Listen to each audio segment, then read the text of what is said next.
Okay, wonderful. So we are live, and I would like to welcome everyone to Love and Liberation, Encountering the Other in the Poetry and Theology of Rav Menachem Froman with Rabbi Levi Morrow. So as usual, I would like to remind folks, if you're joining us here on Zoom, I will send you an invitation to become a panelist.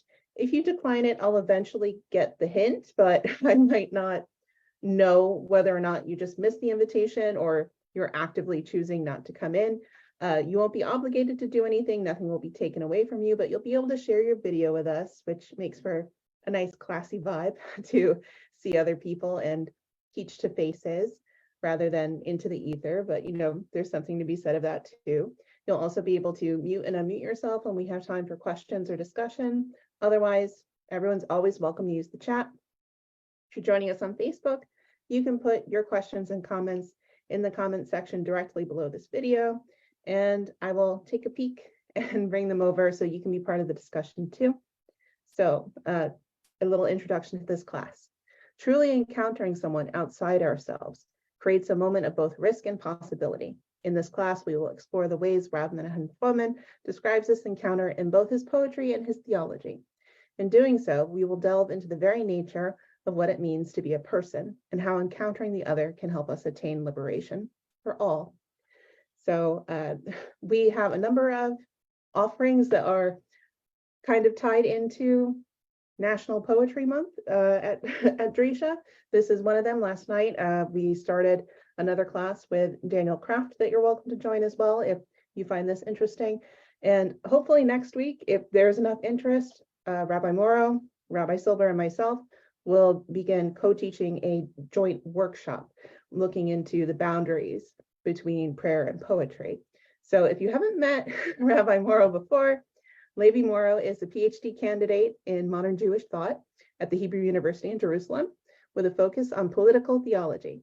He received smicha from the Shechavar Sephardic Center in Jerusalem.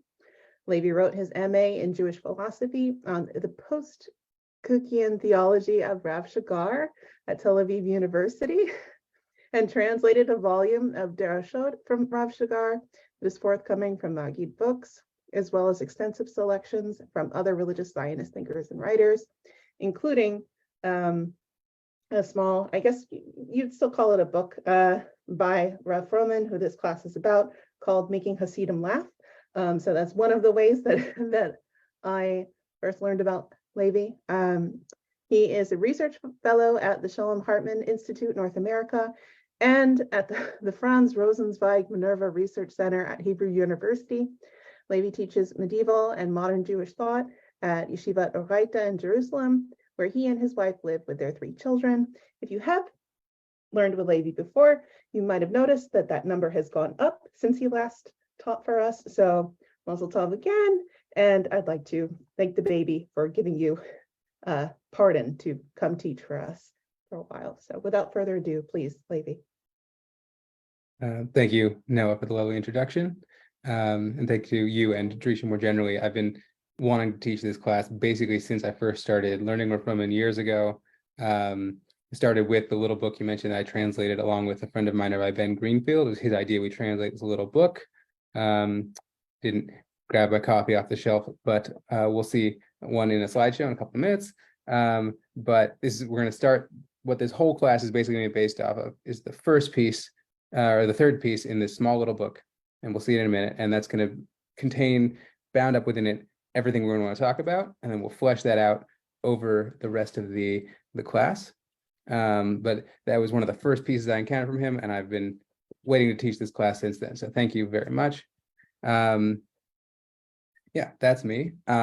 Let's jump into a slideshow, and then that will begin with me introducing Rav Menachem Froman, because he was relatively well known in his lifetime. He died in 2013, but I think probably for general introduction purposes, it's a good idea if we hit the broad point of his life. So this is our cover. See, this is Menachem Froman's face. You can see on the side. 1 second. Okay. And this is a lovely piece of art. One of the few pictures of a rabbi I have if you can call it that, on my wall. This is from Rabbi Zach Kamenetz, who is at Zach Kamenetz on Twitter and Instagram, has a huge variety of pictures of both rabbinic figures and other cultural figures, where he's done some really incredible artwork. So this is just, I just love this picture. This is Rav Froman, where his tefillin also wrapped around his hand over here. Yeah, so Rav Froman was born in 1945, died in 2013, was in Israel for almost the majority of his life, as far as I'm aware. He was born in a secular context. I believe he was on Kfar Hasidim up in the Galil. I'm not 100% sure about that. He actually became religious while studying in university. Not always the most common track, though it's not unheard of. From there, he went and studied Merkaz Harav Yeshiva, and we became very close to Tzvi Yehuda Kook. He even lived in Tzvi Yehuda Kook's house at the time and served as his shamash, his sort of personal attendant. That makes it sort of really unsurprising. The next bit of his, biography, which he helped found the Gush Emunim movement. Gush Emunim is sort of the precursor of what's today called the settler movement, or just, generally the settlements.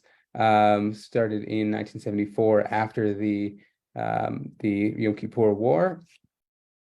Gush Emunim, the block of the faithful, people who are really sort of religiously dedicated to the idea of settling the land of Israel, and that is going to be sort of where this class goes towards the end of it, seeing how we're doing time-wise. We're going to move from the personal encounter between two people towards the way that plays out in a broader Israeli and religious Zionist context.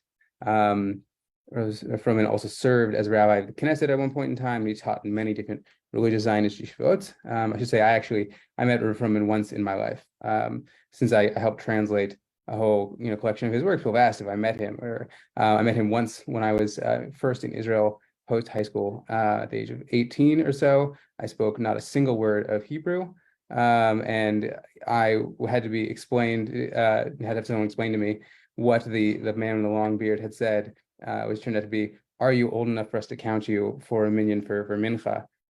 Which was a fun thing to have heard when you're 18 and just out of high school. But yeah, it was a very interesting figure. He was deeply involved in interfaith events. I don't think I have a picture of this in our slideshow tonight, but it's pretty easy to find pictures of him alongside the Dalai Lama. And he was also involved in grassroots peace activism with various Muslim and Palestinian residents of the larger land of Israel, and the West Bank. And many of his students are still today involved in those sort of activist programs. There's a organization called Roots, or short Shim, which is at least some of the people involved are his students. He also, in critical part, wrote poetry and plays. Incredibly creative figure. And part of what we're going to sort of be getting at tonight is going to be about the role of emotion and sort of the effective elements of our lives that we tend to associate with creativity, and the way he gave those sort of pride of place. And so that really comes through in his poetry, of which there are 2 books that have been published, and we'll see those in a minute, but also in some of his plays he wrote, and he was broadly involved in creative life. He would regularly hold sort of evenings of learning. There were Torah v'shira, or Torah shir, like evenings of Torah and song and music, sort of woven together. So that's sort of broadly Rav Froman, Rav Menachem, as he was known to his students. Most of his stuff that was published, all of it was published posthumously. This book, Sachaki Aretz, which focuses on issues relating to Israeli society and the Israeli-Palestinian conflict, was published in 2013, a little bit after he passed away. So it was, I believe, already in the works before he passed away. And that's the collections about the land of Israel and politics. Chasidim Chochakim Mizeh. This one is probably his best known work. It's small, pocket-sized, has roughly 180 short teachings, which span anywhere from like 3 sentences to a couple of pages, but this is a small book, so it's no more than a couple hundred words. Adam Hu Kamo Chayat is the most recently published book, which is another just like a second volume of little snippets like Chasim Tzofkim Mizeh. And then in 2017, Tain Li Zman was published by Magid Books, which is collections of teachings and stories he wrote. He wrote these incredible short stories in here, as well as sort of more classical teachings for the holidays of the Jewish calendar, as well as the holidays of the Israeli calendar. So in addition to Sukkot and Purim and Shavuot, you will also find Yom HaZikaron and the commemoration of the day, the anniversary of Rabin's assassination, and May Day. Like you find all kinds of really interesting stuff in there. He also published, these are 3 different books. The one on the left and one on the right are poetry. Adam Min Haaretz was published in, I want to say the late 90s. Most of the poetry was written there when he went to the northern Galil and spent, some time traveling around there and wrote poetry about the land, his sort of connection to the land there. And the artwork on the cover and throughout the book is done by his wife, Rabbanit Hadassah Froman, still actively engaged in all the aforementioned cultural and political activities. She's actually been a big figure in for people who are following the contemporary, let's say, brouhaha here in Israel and Israeli politics. She's heavily involved in a lot of the religious side of that. This one on the right, Din v'cheshbon al hashigaon, accounting for madness in English. Again, this is her art on the cover. This is a much larger collection of poetry. Adam Min Haaretz is a small one. Some of the pieces we'll see tonight are actually republished from Adam Min Haaretz in Din v'cheshbon al hashigaon. Yeah, those are his 2 books of poetry. This book in the middle, Kof Acharei Elohim, sort of literally monkeying after God, means to imitate God. And to Kof Acharei is to monkey after, to ape someone, let's say. So there's aping God. This is a picture from Rav Froman's famous Hoshana Rabbah Minyan. On the last day of Sukkot, Sukkot, they would go do a minyan at the Kotel. It was incredibly enthusiastic, to say the least. It's actually still ongoing, but Rav Froman is unfortunately not there anymore. This book collects a couple of short essays or interviews or panels at the beginning, all of which deal with the topic of theater and plays. And then the rest of the book is actually plays that he wrote, like not screenplays, but scripts for plays. So just, yeah, that's his corpus of writings more broadly.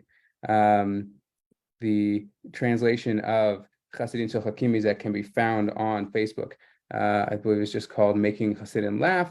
Hopefully we published at some point, but that is out of my hands. That's been sent off to the people who own the copyrights, and they will do what they will with that.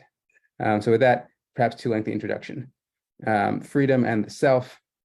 We're going to talk about in this section 2 short pieces from Chassidim Tzolchakim Mizeh, and anyone who wants can see the source sheet that Drisha has and has sent out people who signed up, which has slightly more extensive versions of these 2 teachings, because I've only put in the PowerPoint the pieces we need. We're going to see here is what does it mean to be free, and what does it mean to be a person, to have a self, and how does that necessarily put us in relationship with other people, such as being in a relationship with someone else is really critical for that. And we're going to see that in the very first piece here, which I mentioned before, is one of the first things I learned from him, and I've been just excited about it ever since. And then we'll sort of flesh out the model of the self and relationship that this implies, and then see how that works out in poetry and prayer and politics. So this is the 3rd teaching in Chassidim Tzolchakim Mizeh. He says, generally speaking, people understand marriage as a kind of prison.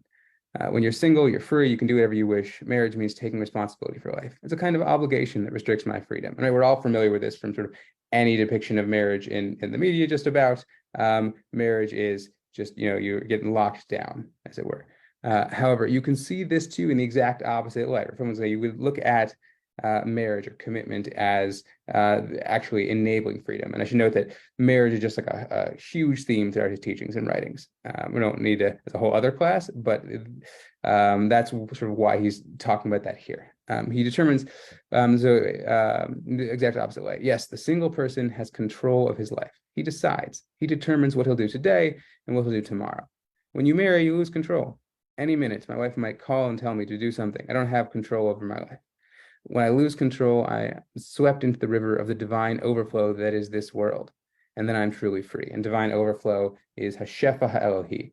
Another sort of feature of his writings is Hasidic and Kabbalistic terminology. It appears to here the divine overflow that sort of emanates from God, that sustains the world, is that you can sort of let go and be washed into it. And that is true freedom. I give up on the I that decides and chooses, and in its place, I flow, and live.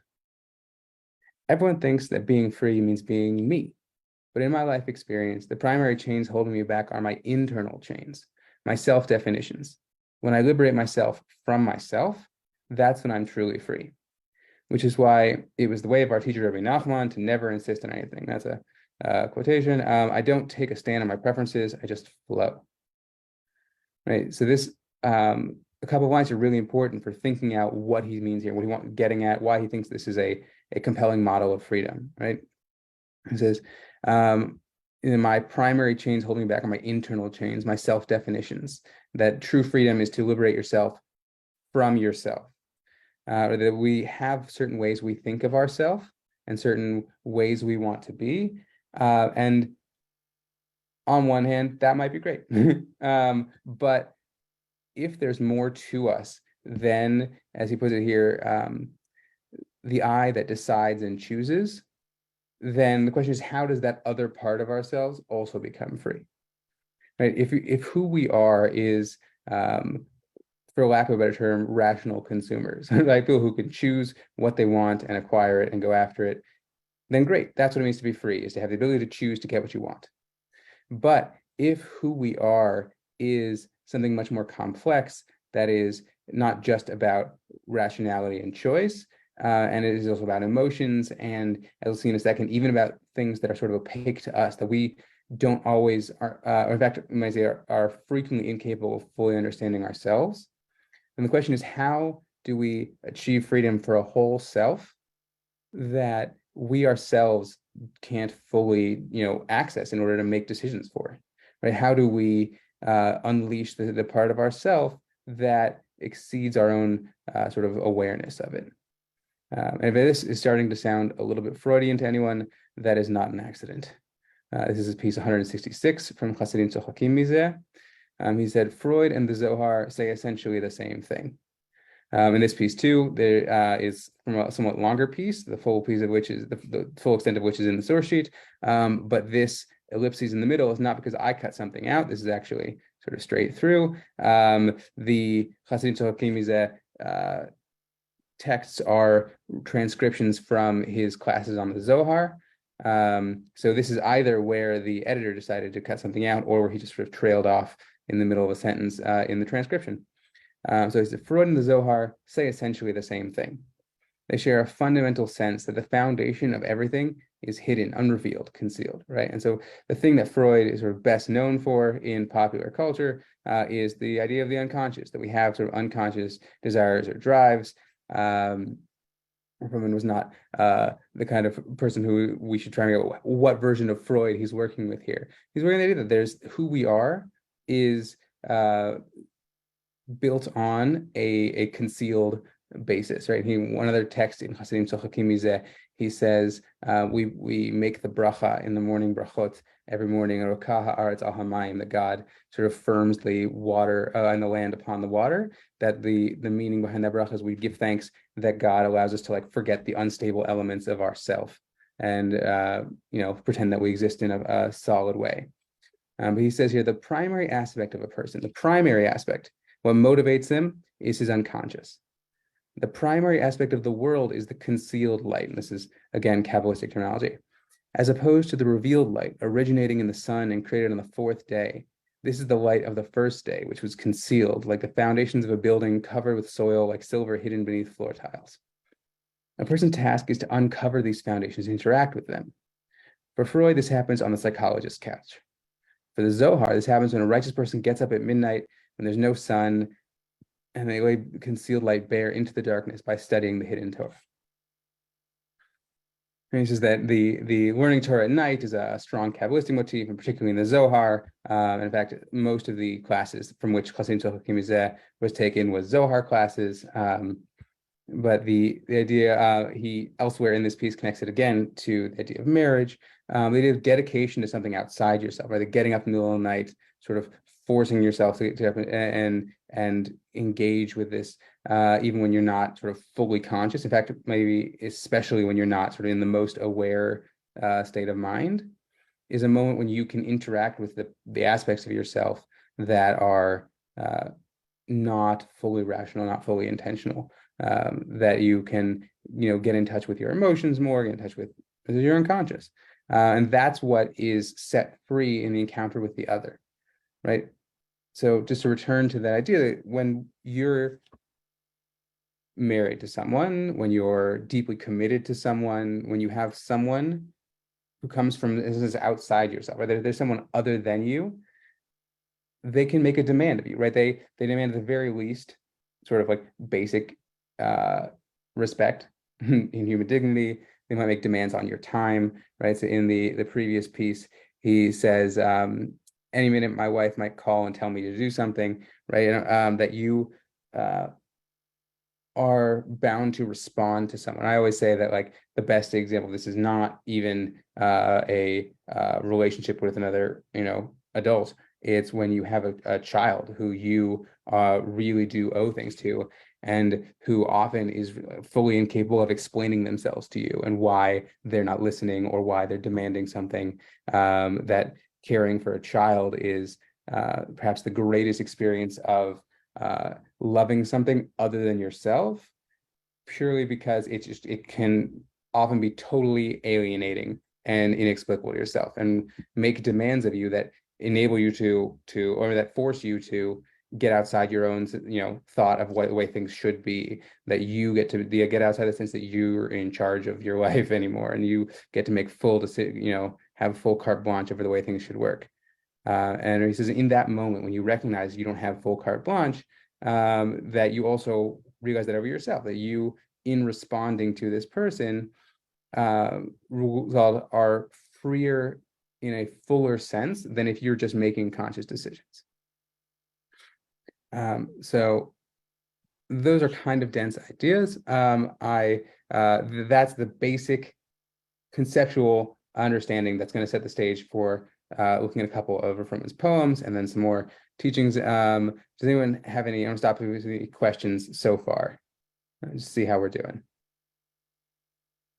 Can I ask a question? Yeah. Oh, hey, this is fascinating. And I thank you for explaining it so clearly and giving us such rich sources. I've come with knowing nothing at all about this particular poet and amazing human being. I'm just a little bit confused about the hidden light. There's a difference between hidden and concealed. And is the relationship between, are there two relationships going on here? Number one, with the light itself once revealed, and then the relationship with that property that's concealing it, whatever that is, within a person's psyche, wherever the Zohar or the Torah, the hidden Torah locates it. Are there two relationships going on there? And is there any difference between hidden and concealed? So thank you. Whatever part of that you want to address is That's to us anyway. So. It's a fascinating question. There's a couple things. One, he didn't write this down as like a systematic treatise or even as a poem. This part, right? We're going to see some of his poems. I think in the poems we should feel freer to be a little more specific about the language he uses. This is much more like it was a flow of language. So I'm not inclined to distinguish between hidden and concealed, particularly because again, this is even translation.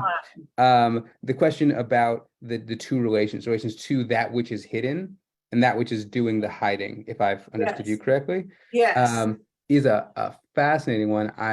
My sense is that he would say that which is doing the hiding is just the natural tendency of our conscious minds, that we have a tendency to sort of suppress those parts of ourselves, that are less transparent to ourselves and not always the most in line with how we think of ourselves.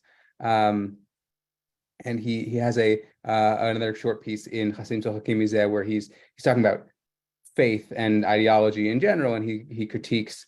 He says that religious Zionism, and this is when he was writing it. Actually, not even sure when that piece was from, but well before the current era, say probably in the mid-90s. He's saying their religious Zionist community is too confident in itself, and that closes it off from God, from truth, from the world. That if you're super confident in your own ideology and your own path and in what you think you know, then that closes you off to learning new ideas and encountering God and stuff like that.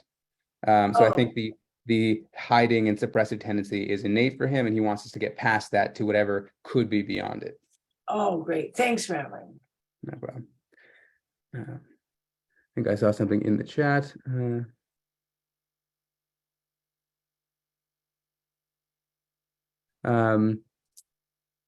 Freedom, the question is, the experience of freedom is what freedom is here, not the break from the causal chain. It is actually a recognition of what is within us and causing us to do things, and that is a sensation of freedom. Right, so just briefly in a sort of broader philosophical context, we often talk about freedom as the ability to make a choice based on nothing. I make a choice freely, I just decide this is what I'm going to do, but there is a different model of freedom that has representatives in the Jewish tradition and non-Jewish tradition. Fazdak Kreskas is the medieval philosopher most involved in this. He's quite likely the source for the Jewish/secular philosopher Benedict Spinoza, who also believes in all of this, that freedom is not about I just choose. It's about the ability to act out myself, to work based off of who I am inside, as opposed to because something outside of me is forcing me. And so Froman's working much more based on this. How do I sort of let loose this internal aspect of myself? How do I free that from not just external constraints, meaning things outside me, but even the part of myself that is, as it were, more external? That you might think you have this, you have this inner core that is unconscious, that is less transparent, and then your rational mind is somewhat more external and sort of keeps that part tamped down. So the question is not how do I make a choice free from any external constraints, but how do I, get rid of what he called my internal constraints? How do I tamp that down and let what is inside me flow freely? And that image of flowing from the first piece we saw is, I think, pretty important.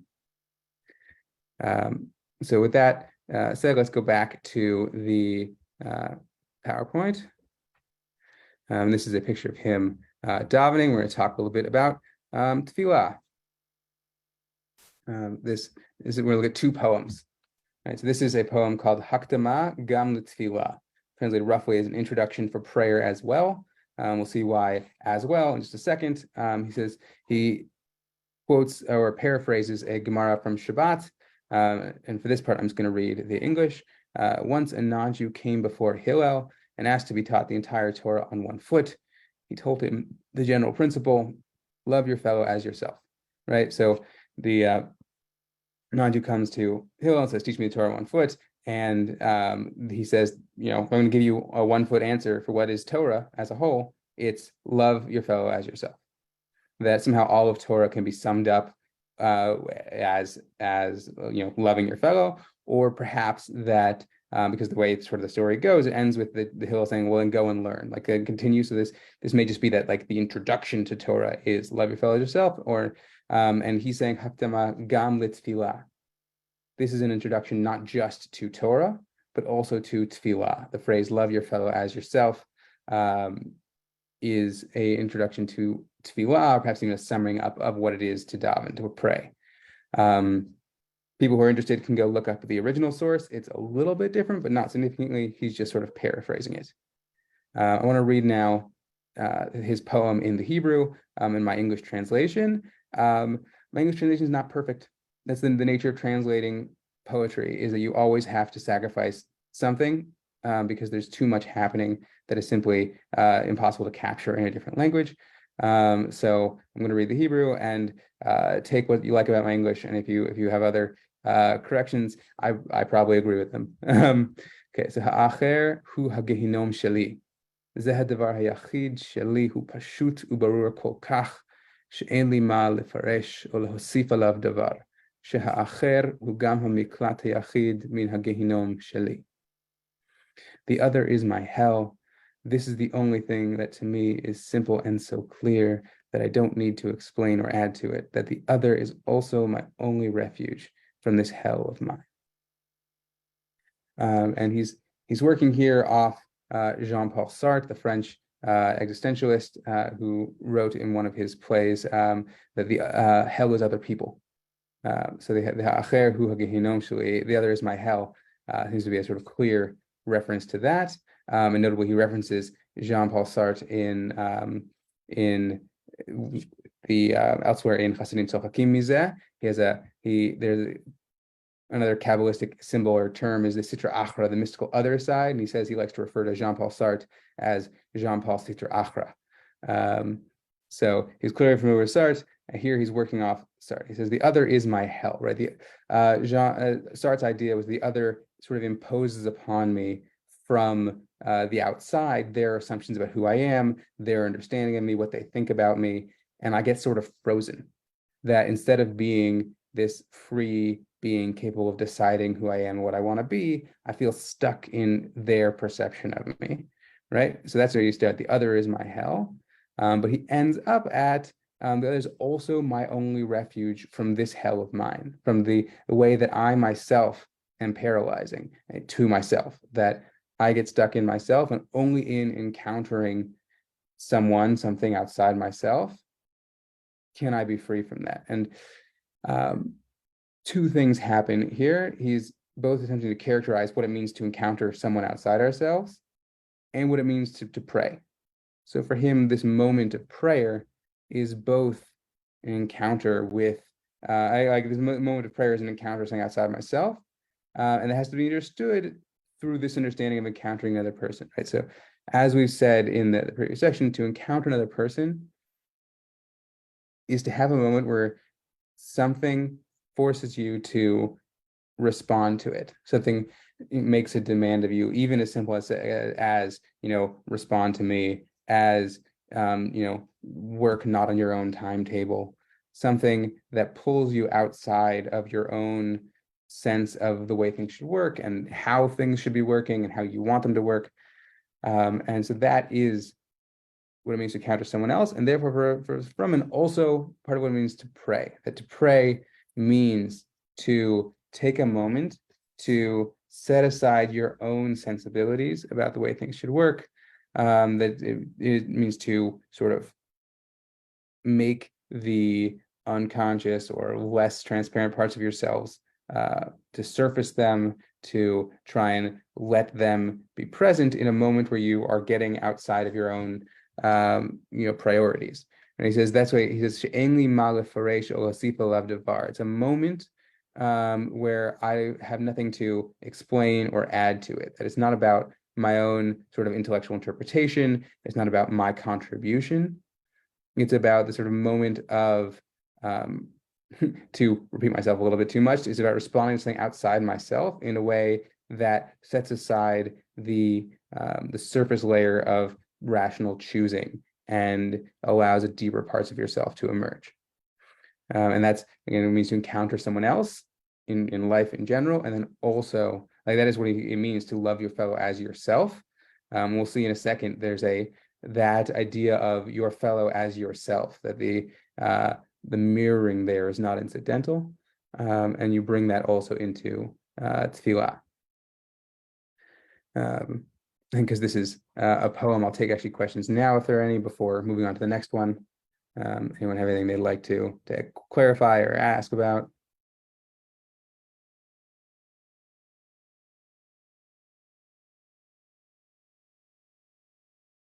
Okay, that's all for now. We'll move on to the next one, another poem, also from Accounting for Madness. This one is called it A Matched Pair. The Hebrew title is Zo Leumat Zo. And this is for anyone who's familiar with it, is also Kabbalistic terminology about the way sort of God has created the world with a mirrored positive and negative forces in it. It's less important for this. I'm not even sure it's an intentional reference, but it's very likely because it is in his general repertoire. Right, so this is Zo Umat Zo. At encha mevina kama ani boded. At encha ro'a et kol harik hashkarim ve'afsuyot at ohevet oti. Ani mevin oti, ani levadi, ani ro'eh, lechen ani lo. You don't understand how alone I am. You don't see it all, the emptiness, the lies, and the nothingnnesses. You love me. I understand me. I alone, I see, and therefore I do not. And there's a definite sense here, as we're saying, there's a very sort of pessimistic streak here, and that's sort of pessimism, or what would you say, like a darkness is too strong a word, but it is something of a dark streak. Accounting for Madness has a decently large section of poems that are in one way or another about death. That are some of the most striking poems in it that are phenomenal, but there's definitely a certain darkness there. And I think also there's a certain realism involved in that. And I tend to say that realists are it's what pessimists call themselves. So maybe this is just still pessimistic, but when he's talking about this sort of unconscious aspect of yourself, there's a way you could do that where you say like, oh, the best parts of ourselves are all really unconscious and we should just let that out.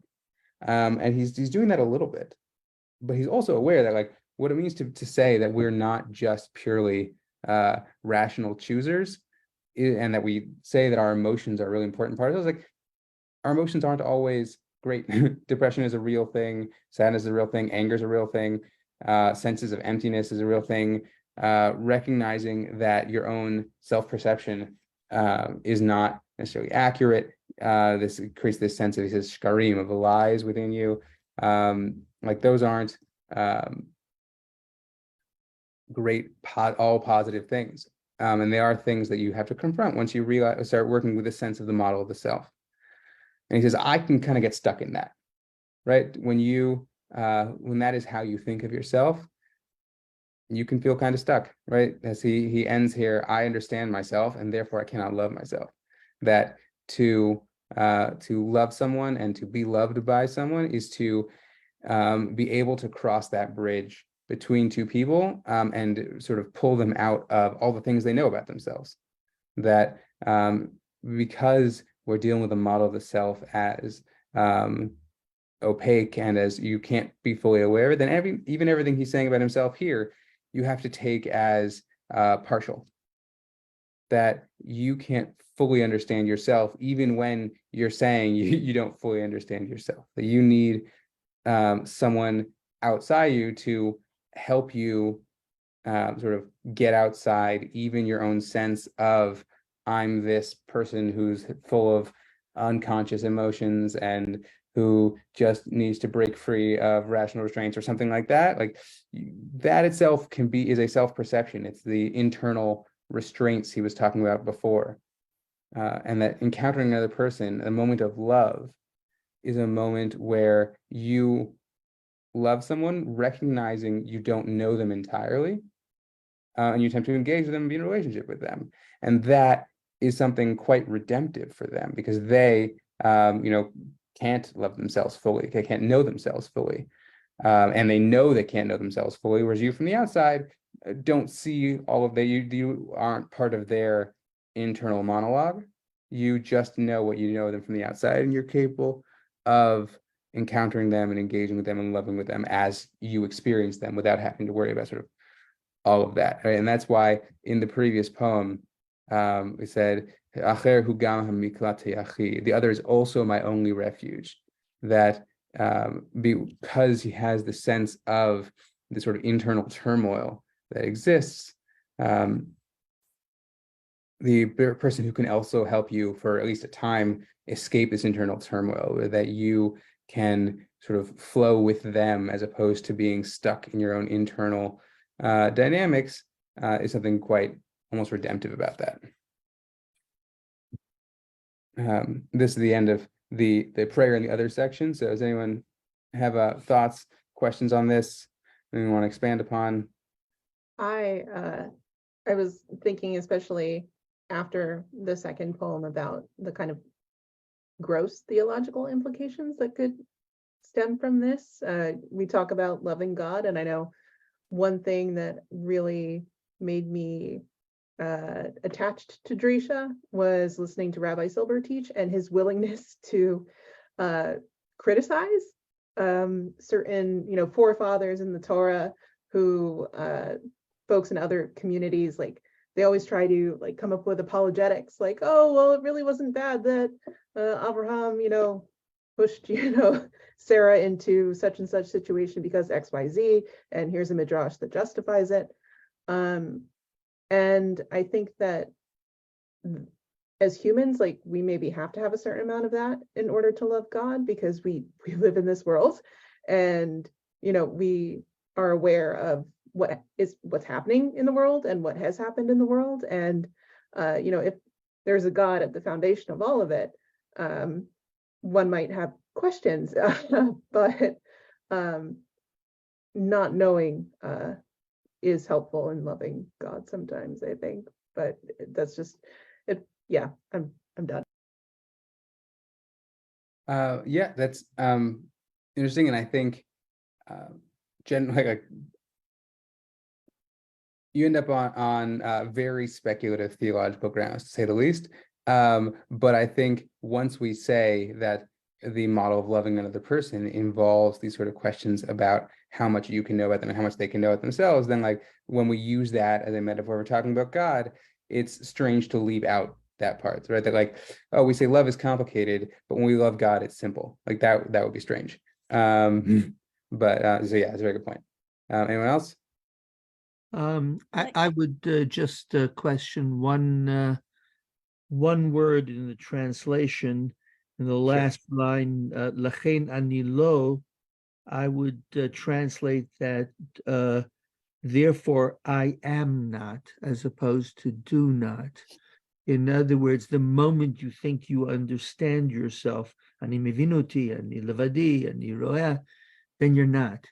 This whole concept of following that in the end there's the hiddenness, and the moment that you're connected to the acher, you kind of lose a little bit of that sense of connectedness to God, or connectedness to the inner hiddenness. Just a minor emendation on the translation. Yeah, I think you're right about the importance of that idea. I chose to go with I do not to parallel the you love me in the first part, because it is paralleling back and forth, and it's called Zulu and Zo. But I think that's important that that's there, right? That he could have said Lachen ani lo ohevo, or whatever. He could have put the verb in there instead of just leaving it as ani lo. So I think that's important. I think I saw a hand raised.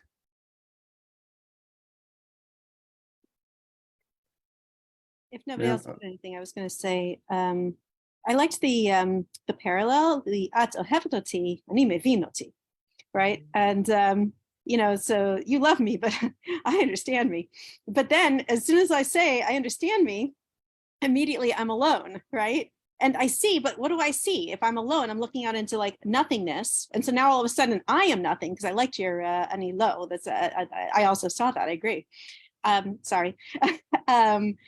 But and that I think definitely like connects back to the previous one about the acher, that you need somebody else to be the miklat for yourself, because otherwise all of a sudden you're all alone in this huge infinite emptiness, and it's hard to like remain somebody when you're all alone. No man is an island, whatever. Yeah, 100%. Everyone's seeing the clock now. We've got 15 minutes left, and I want to stay late, so I'm gonna jump back into the PowerPoint. Second. Sorry, 1 second, and then we'll do the final section of this.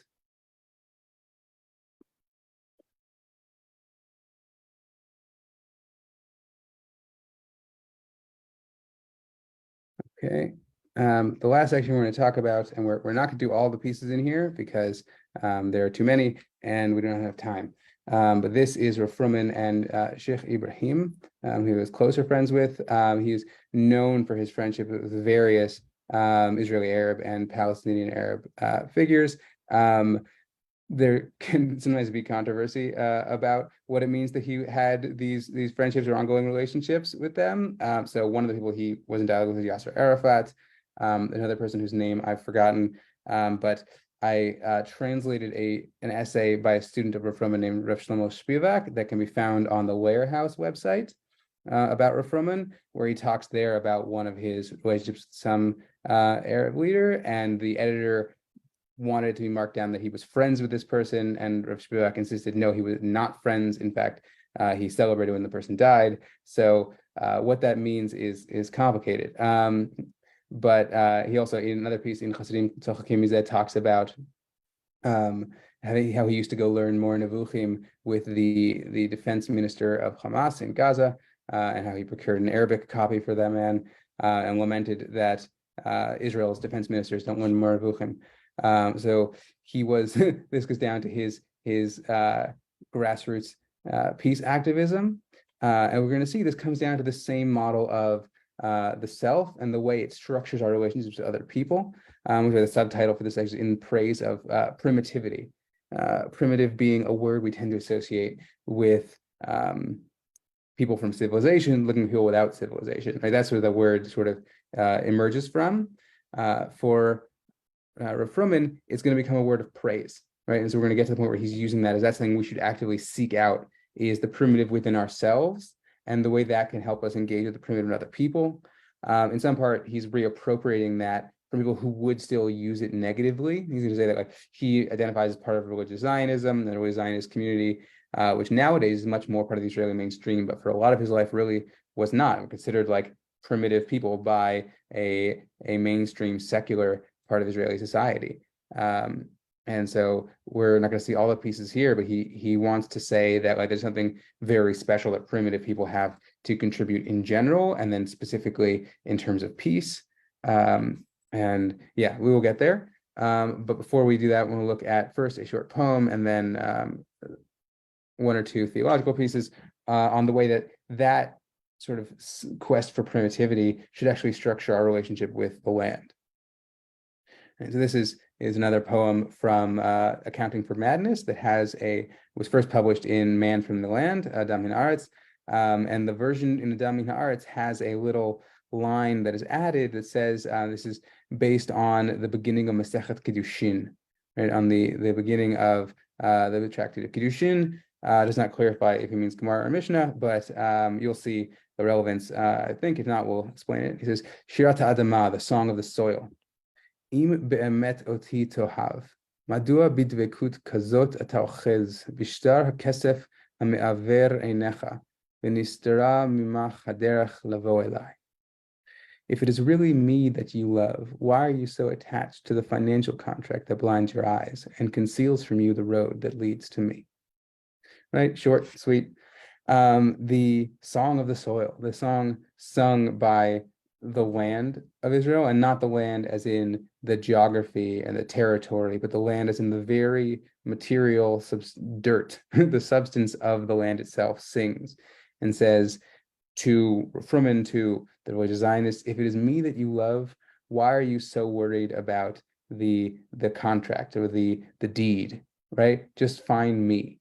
The fact to some sense of worrying about the deed, worrying about ownership in a legal sense, and ownership in a like contractual sense, actually takes you away from direct contact, right? And this gets back to the same themes of sort of true self versus internal constraints and technical rational thinking. So here played out on the not yet quite political scale, that's sort of implied, but on the question of your relationship with the land of Israel. Is it based on contract or based on sort of contact, intimate contact with the land? And the reference seems to be, in terms of Kiddushin, to just the very beginning of the first Mishnah in Kiddushin, which says there are three ways in which a marriage is enacted, kesef, shtar, and bia, right? So kesef, money, shtar, contract, rendered in the perhaps overly technical financial contract, and bia, which means sexual intercourse, direct physical contact, which seems to be the implication here at the end. Haderach lavo elai, the way that leads to me, and vo and bia being the same words in Hebrew. In the sense of like, you should be seeking intimacy with the land, not seeking ownership over the land. That's seems to be the sense we're going for here. And I want to look quickly at the next piece before we take any question. We might wait for questions till the end at this point. This is again Chassidim Tzochakim Mizeh. He's settling the land can be an expression of love for the soil and commitment to it, but it can also be a crushing, aggressive act of conquest. And I should just note, conquest here, I don't remember if I translate this or Ben, but conquest here in the Hebrew is kibush, which is the contemporary word for occupation.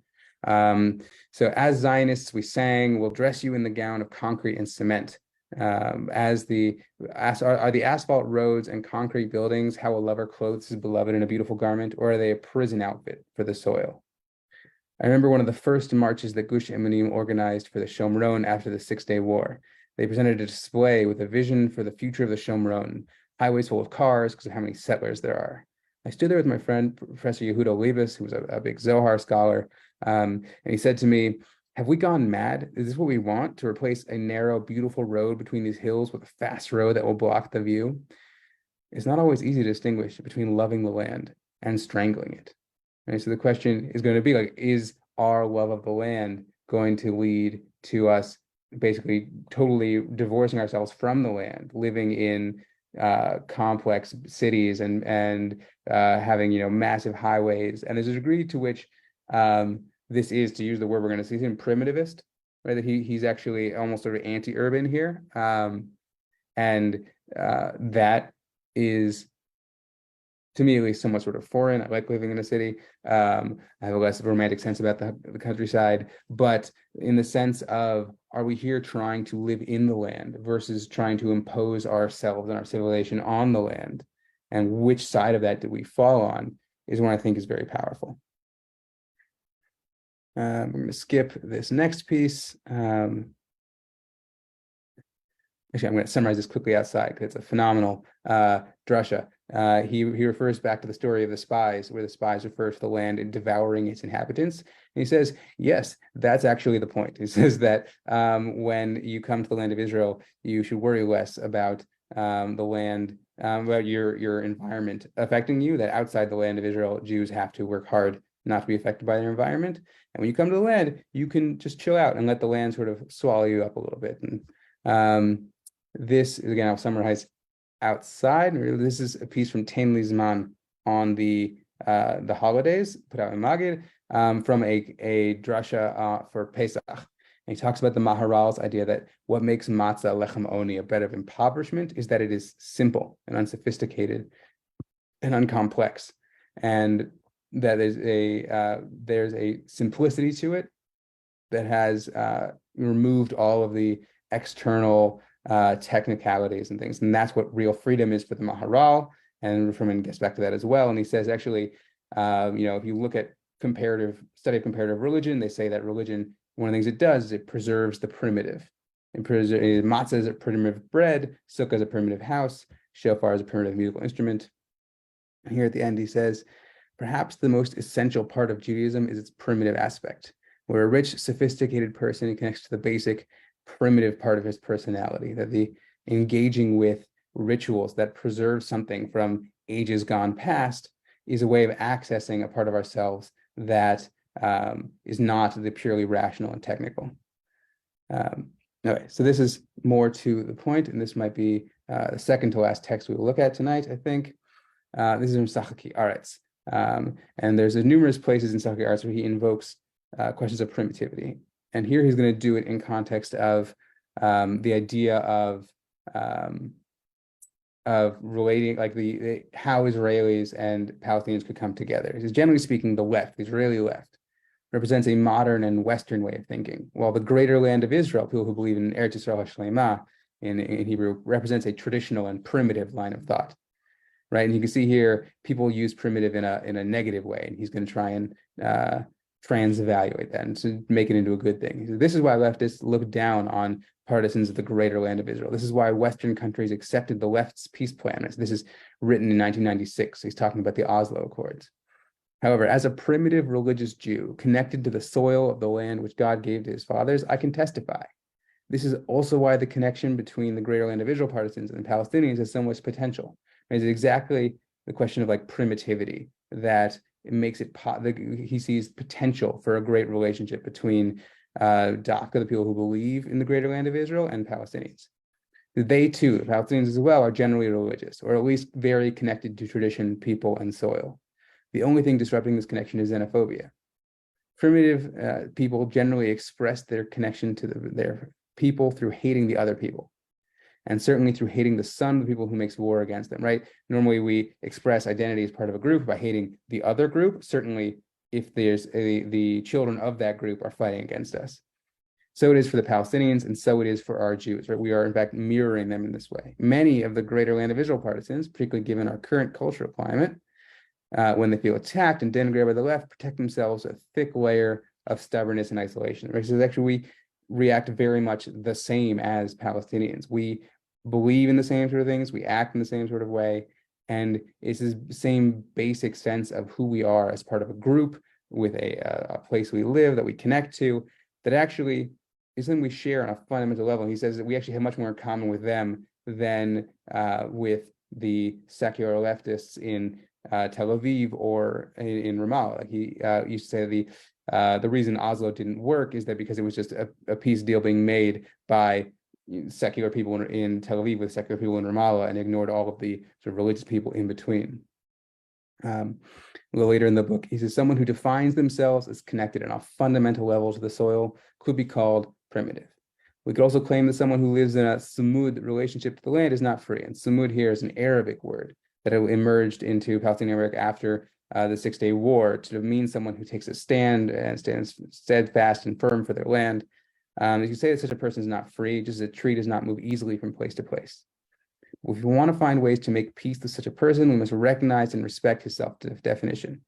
This is why I concluded that those Israelis who live the connection of a person to the soil are so important for peace. To speak more clearly, it is exactly the settlers who could form a bridge between the Jewish people and the Palestinian people, or to use a more poetic formulation, one I've repeated over the years, the settlements could be the fingers of the Israeli hand reaching out in peace. And the word fingers bears connotations of close contact and sensitivity, right? That exactly the people who want to live in the land could be the beginning of people who want to live in the land together, as it were. I want to end with a poem. Before I say it, I'll say, like, again, Froman died in 2013. Even then in his life, he was considered to be in many ways a utopian and unrealistic thinker. Certainly today's ongoing political developments, I can't say they would have changed the way he thought necessarily, but it's not easy to look at what he's saying and see the contemporary political reality and see how they might match up. But he's working off the same basic idea. I think if you think it's compelling on a interpersonal level, that trying to be present with the deeper parts of ourselves that are not purely sort of logical and rational to other people, and recognize that they have parts of themselves that aren't totally logical and rational and that aren't transparent to themselves. If you think that makes sense on a interpersonal level, then he's saying that also plays out on a political level. That both you have to make space for the sort of irrationalities of other people, and it's in fact desirable, that in fact there's a great, almost redemptive and liberatory potential in doing so. I'm going to quickly read a last poem, Hoshana Lizmanenu, Hoshana, like with the liturgical poems we say during Sukkot, the Hoshanot. He wrote this after encountering a Bedouin in the Judean desert during Chol Moed Sukkot. Ani v'hu v'eretz shlema gozeret bein nidudav bein achizato b'chol hazeh b'chom hazeh hu mutach el haslaim v'ani mutach el hashtomamut mazeh mechaber bein hametzukim hakashim v'et hashvil ha'amok sheli v'beten haraka shel havadi v'dai yesh ma kamo machazeh sharav la'avor et hamidbar hagadol v'hanora hazeh Eretz Saraf Tzima'on El Hamakom Shesham Hakavim Hamakbilim El Gidot Havadi Mitchabrim Kmo Ba'agadot Ve'edai Hem Hashemayim Hamelubanim Ve'Eretz Harotachat Sheyom Echad Babeten Vadi Echad Hayiti Basar Echad Im Even Ben Mitzukim Gvohim Utechelet Melubenet Mechubarim Belo Tachlit Ani Behu Hoshiana. He and I and the whole land tearing between his wanderings and his hold on the sand in this heat, he melts into the rocks and I am cast into astonishment.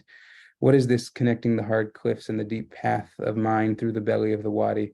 Certainly there is something like a play, a heat wave crossing this great awesome desert and a land of burning and thirst to the place where the parallel lines of the banks of the wadi connect like in the stories, and my witnesses are the bleached skies and the boiling land that one day in one wadi's belly I was one flesh with stone, between high cliffs and bleached blue, connected without end. He and I, please save. We don't have time for me to go through all the depths of this poem, but the clear sense of having had this moment encountering this Bedouin while he was hiking, he was struck by the question of owning the land versus wandering in the land. And he was struck by the just sort of pure materiality of the land and the sky and the outcroppings and the rocks and sort of melting into them and hoping for something more. As a quick word of summary, we've seen how his understanding of the self and having almost sort of internal opacity and unconscious things means that encountering someone else is a real moment of getting out of my own way in some ways, because I'm focusing on someone else and sort of letting my own self-perceptions dominate who I am. We've seen how that is rehearsed again, reiterated again in the moment of prayer, as a moment of getting outside myself, setting myself aside. And we've seen how that shapes a certain relationship both to the land of Israel and to the people with whom we, and I speak of we as Israeli Jews living here in the land of Israel, relate to others living here. I think we're now over time, but I'm not going anywhere. So if there's questions, I'm more than happy to take them. I'm going to stop sharing. But for everyone who has to go, thank you so much for coming. I really appreciate it. And thank you again to Trisha. Yeah, Neil, do we have time for questions, or do you shut us down? No, but we have time if folks have questions or comments. I'm just going to put the source sheet in the chat again if anyone wants to, take that for further indulging in the depths. And I also wanted to mention that among the many things we have happening this term at Drisha, if there is sufficient registration next week, Rabbi Morrow, Rabbi Silber, and myself will be co-leading a joint workshop. So if you want to work on translating poetry from Hebrew into English, you'll be working with Rabbi Morrow. If you would prefer to do some generative writing in English, or honestly, any language that you're comfortable in, you'd be working with me, but you would have a lecture with all three of us looking at the boundaries between poetry and prayer. And you can learn more about that and sign up also at the link in the chat. But any other questions, comments, thoughts that are coming up? I know folks have been quite engaged and quite active throughout, but perhaps there's more.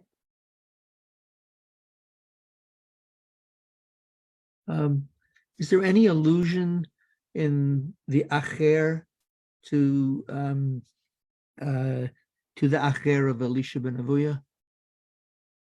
It's possible. A sense of the struggle, the internal struggle of belief. And so on the one hand, Acher hu gehinom sheli, at the same time it's the miklat. In other words, I wonder if there's a certain also allusion to that. Yeah, so the poem is almost too brief to know if he's alluding to that. But it's certainly possible. And I think it makes sense in terms of exactly what you're talking about. Like Acher becomes this figure of, I don't want to say the rabbinic unconscious, but sort of the negative image of how you want a rabbinic figure to work, and exactly the question of rabbinic self-perception. Like, oh, Elisha ben Avuya was this supposedly great figure, like he broke so easily, like what did he see too much? And what does that mean about understanding? Like, you don't think about heresy as having understood too much. You think of understanding as understood not enough or understood poorly or something like that. Like, it raises all kinds of questions. And so putting Elisha ben Avuya Acher as the Acher in the story, like in this poem, makes a lot of sense. I think there's a lot to that. Yeah, Jennifer, your hand up. Oh, actually, I wondered, Miriam, do you mind if I ask your question, or would you go ahead and ask, or? Oh, okay. Hey, Miriam asked a great question. At the end of this last poem, where he closes with save. Wait, let me get the exact. Hoshiana, please save. Yeah, save, please save from what? It's a good question. And he doesn't say there. My sense is that it's from, well, the very least, the way he opens the poem, Eretz Shlema Gozeret, the land that is tearing, Okay. that is sort of being torn. And that may mean, I think it's sort of the most immediate sense of it in the poem, of between Israeli sovereignty and like ownership of the land versus Bedouin, not just like refusal of sovereignty, but like refusal of the idea of owning land in a fixed way. That the Bedouins, to whatever degree, still are, and certainly were nomadic.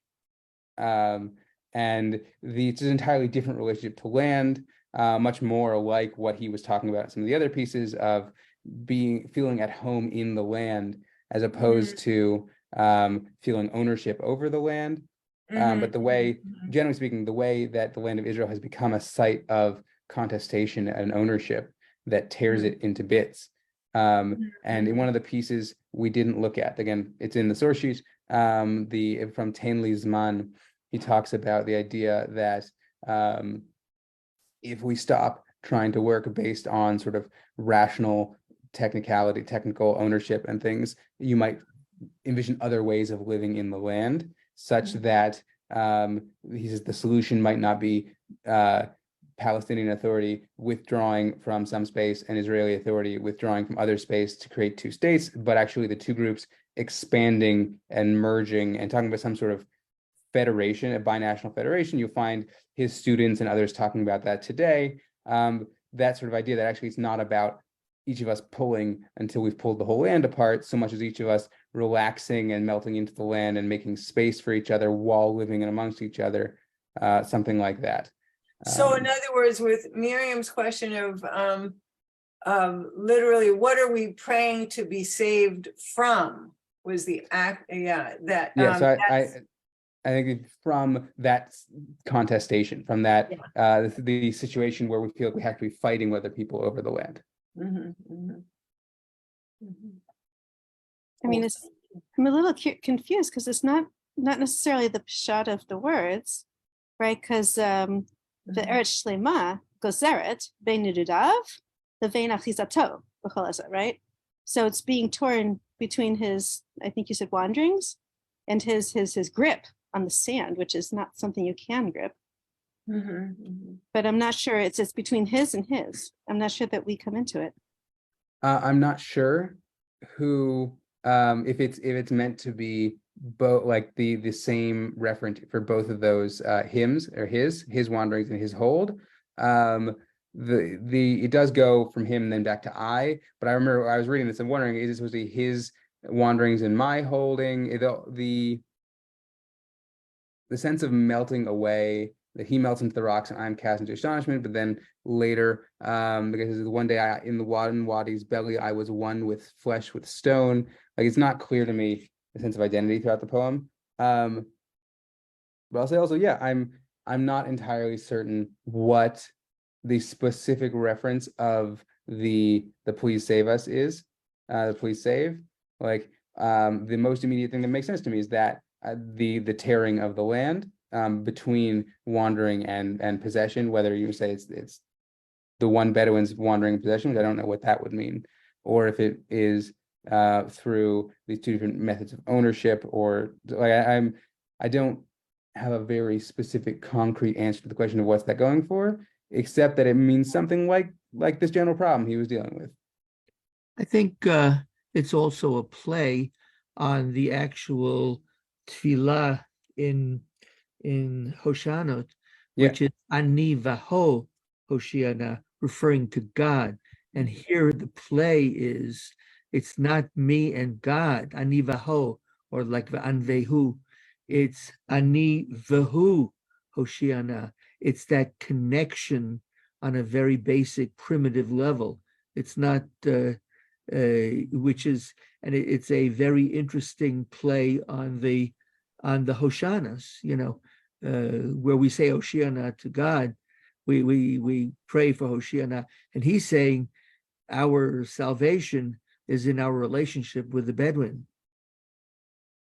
Yeah, I read an interpretation of this poem years ago. I think it was by Aubrey Glazer. I'm not certain, but it was whoever wrote it argued that like this poem actually has you, and because of exactly what you're saying, the ani vahu as a play on ani vaho, meaning I and God, that the other is where I encounter God. That somehow in encountering the Bedouin was also a moment of encountering God. And that's definitely possible. I tend to be a little bit of a conservative reader in some ways, and that's not to say an objective or accurate reader. It's a specific form of interpretation. So I am lucky to say that he felt himself encountering this other person, that both of them in their moment of encounter, in their living in the land, require the sort of the divine salvation. There's this crying out for help us get out of this situation. But both interpretations are work. Yeah. I mean, connecting is mentioned 3 times, connect. But, and it seems as if he's reading the land as the land itself is one with itself. The heat wave crosses the whole land, the burning, the thirst, and yet the lines, the way about 2/3 of the way, 2/3 of the way down, were the parallel lines of the banks of Wadi, are these 2 stories, one the wanderer and one our poet, and that's going to be the struggle. Right. So I think again it goes from the land that's being torn towards these connections that all come together. And when he's at one point one with the rocks in the dry riverbed, and I think it's hard to pin down specific things that are happening. There's a general blurring of lines happening throughout sort of the poem as it goes on. Mm-hmm. Beautiful poet on top of human being. Yeah, I'm a fan. He's a little less well known. There's a whole movement of sort of religious Zionist poets that start, so really the generation after him, they started a journal still active called Mashiv HaRuach. There's I forgot the book, but there's a American author named David C. Jacobson who wrote a book on Mashiv HaRuach and the poets associated with it. That's available in English. So anyone who's interested can look at that. We'll also, for everyone who comes to the workshops, we're going to look at some more of Froman's poetry, both in the class part of the workshop and in the practical, playing with, experimenting with translating poetry section, but also look at some of his younger contemporaries like Sivan Harshefi and Rav Elchanan Nir, and anyone who was at my class last year will be familiar with some of those. But we'll see some new poems for anyone who was there last year. Wow. Anyone else? Anyone from one of the other platforms, Noah? No. So, Wonderful. Just again, like to say thank you to Rabbi Morrow and to everyone here for participating, for being part of our learning community, for being very involved. It's great when folks actually participate in this type of work. We're meant to participate, not just soak it in. We're actually breaking the bread of our learning. So as always, thank you. Feel free to register for as many classes as you're interested in joining us for, and we look forward to learning with you again soon. Please be well. Thank you. Everyone. Thanks so much. Thanks. Good to commune with you. Thanks, Miriam.